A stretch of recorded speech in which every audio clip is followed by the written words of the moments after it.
இன்னைக்கு road side தள்ளுவண்டி கடையில குடுக்குற தண்ணி சட்னி ரெசிபி தான் பார்க்க போறோம். எப்பயுமே தேங்காய் சட்னி, கார சட்னின்னு சாப்பிட்டுட்டு இருந்தீங்கன்னா, இந்த மாரி ஒரு தடவ கண்டிப்பா ட்ரை பண்ணி பாருங்க. பயங்கர டேஸ்ட்டா இருக்கும்.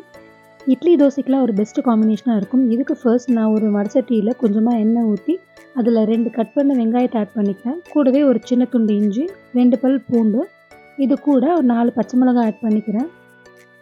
இது எல்லாத்தையும் நல்லா வதக்கி விட்டுக்கோங்க.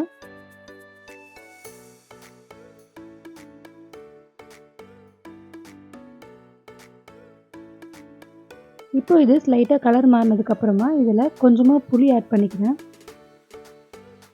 கூடவே இதில 2 டேபிள் ஸ்பூன் அளவுக்கு பொட்டுக்கடலை, 2 டேபிள் ஸ்பூன் அளவுக்கு நிலக்கடலை ஆட் பண்ணிக்கிறேன். ஒரு கொத்து அளவுக்கு கொத்தமல்லி ஆட் பண்ணிக்கிறேன்.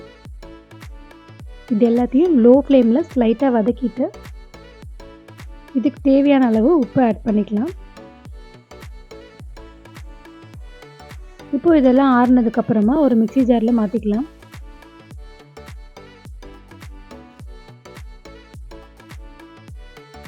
ரொம்ப கொரகொரப்பாகவும் அரைக்காமல், ரொம்ப ஃபைன் பேஸ்ட்டாகவும் அரைக்காமல், கொஞ்சம் கோர்ஸாக அரைச்சி எடுத்துக்கோங்க.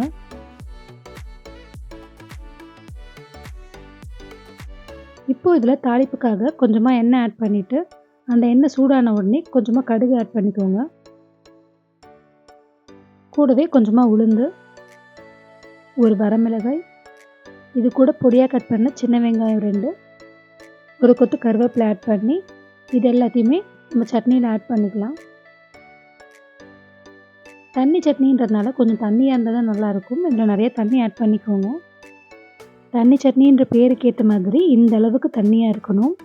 நீங்களும் கண்டிப்பாக ட்ரை பண்ணி பாருங்கள். பிடிச்சா லைக் அண்ட் கமெண்ட் பண்ணுங்கள். ஃப்ரெண்ட்ஸ் அண்ட் ஃபேமிலிக்கு ஷேர் பண்ண மறக்காதீங்க. கூடவே நம்ம சேனலை சப்ஸ்கிரைப் பண்ணவும் மறந்துடாதீங்க.